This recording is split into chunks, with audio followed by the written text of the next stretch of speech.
নমস্কার বন্ধুরা, বিউটিস খিচুড়িতে আপনাদের সবাইকে স্বাগত।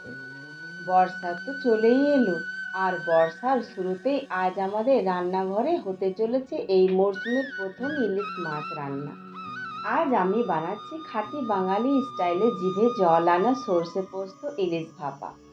ইলিশ মাছের নিজস্ব একটা স্বর্গীয় গন্ধ আর স্বাদ থাকে, তাই এতে অন্য কোনো বাড়তি মশলা দিলে কিন্তু এর আসল স্বাদটাই নষ্ট হয়ে যায়। মাত্র 4 পিস ইলিশ মাছ দিয়ে একদম সহজ পদ্ধতিতে আজ এই ভাপা বানিয়ে দেখাবো। ভাপার জন্য এখানে আমি নিয়েছি 4 পিস তাজা ইলিশ মাছ। আর মশলার পরিমাপটা একটু মন দিয়ে দেখে নিন। আমি এখানে নিয়েছি 2 চামচ কালো আর সাদা সর্ষে মেশানো বাটা, 1 চামচ পোস্ত বাটা, আর 4টি কাঁচা লঙ্কা বাটা। সর্ষে বাটার সময় সামান্য নুন আর একটা কাঁচা লঙ্কা দিয়ে বাটবেন, তাহলে সর্ষে তেতো হবে না।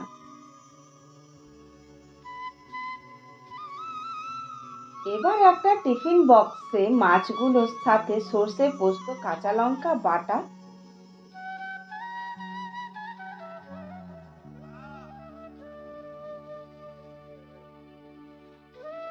স্বাদ মতো নুন, সামান্য হলুদ গুঁড়ো আর বেশ খানিকটা খাঁটি সর্ষের তেল দিয়ে খুব ভালো করে মেখে নেব। ইলিশ ভাপায় সর্ষের তেলের ঝাঁঝটাই কিন্তু আসল।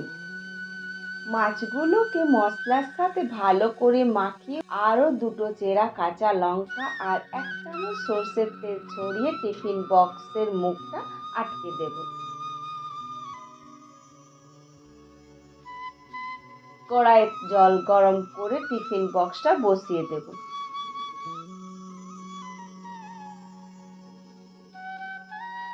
এবার ঢাকা দিয়ে মাঝারি আঁচে 15 থেকে 20 মিনিট ভাপিয়ে নিলেই তৈরি আমাদের ইলিশ ভাপা।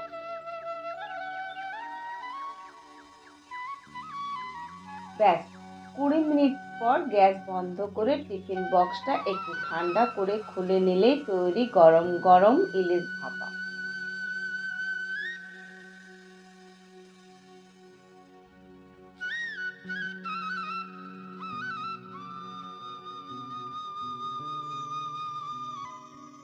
দেখুন কি সুন্দর রং এসেছে আর ইলিশের গন্ধে ঘর মড়মড় করছে। এবার পরিবেশনের পালা। এখানে আমি 1 বাটি ভাত নিয়ে এর ওপর ইলিশ মাছটা দিয়ে দিচ্ছি।